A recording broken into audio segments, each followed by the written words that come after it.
অবশেষে জলপাইগুড়ি থেকে শিয়ালদহ পর্যন্ত সরাসরি ট্রেন চালু হতে চলেছে।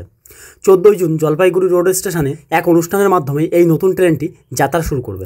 রেলের আলিপুরদুয়ার ডিভিশনের ডিভিশনাল কমার্শিয়াল ম্যানেজার অভয় গণপত সনব বলেছেন, ওই দিন বিকেল 5টা নাগাদ জলপাইগুড়ি রোড স্টেশনে একটি অনুষ্ঠান হবে। তারপর রাত 8:30 ট্রেনটি যাত্রা শুরু করবে।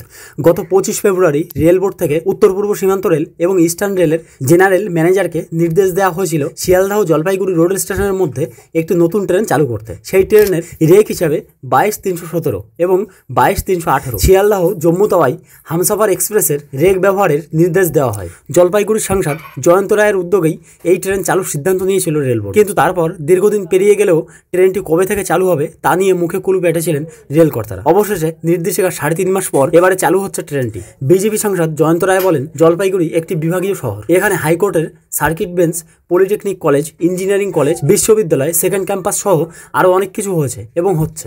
এলাকার পরিকাঠামোগত আরও উন্নয়ন প্রয়োজন। তাই জলপাইগুড়ি থেকে সরাসরি কলকাতা যাওয়ার একটি ট্রেন চালুর বিষয়ে রেলমন্ত্রীকে আর্জি জানিয়েছিলাম। তার মতে নতুন এই ট্রেন যোগাযোগ ব্যবস্থা আরও সুগম করবে। রেলের আলিপুরদুয়ার ডিভিশন সূত্রে জানা গিয়েছে, সপ্তাহে একদিন এই ট্রেন চলাচল করবে। প্রতি শুক্রবার রাত 11:40 শিয়ালদহ থেকে ছেড়ে শনিবার দুপুর 12:15 জলপাইগুড়ি রোডে পৌঁছবে।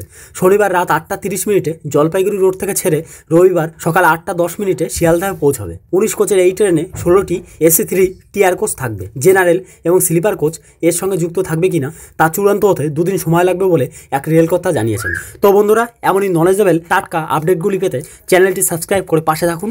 আর এখনও যদি ভিডিওটি লাইক না করে থাকেন তাহলে প্লিজ একটি লাইক করে দিন। সবাই ভালো থাকবেন। সবার ভালো থাকাটা কামনা করে শেষ করছে আজকের ভিডিও।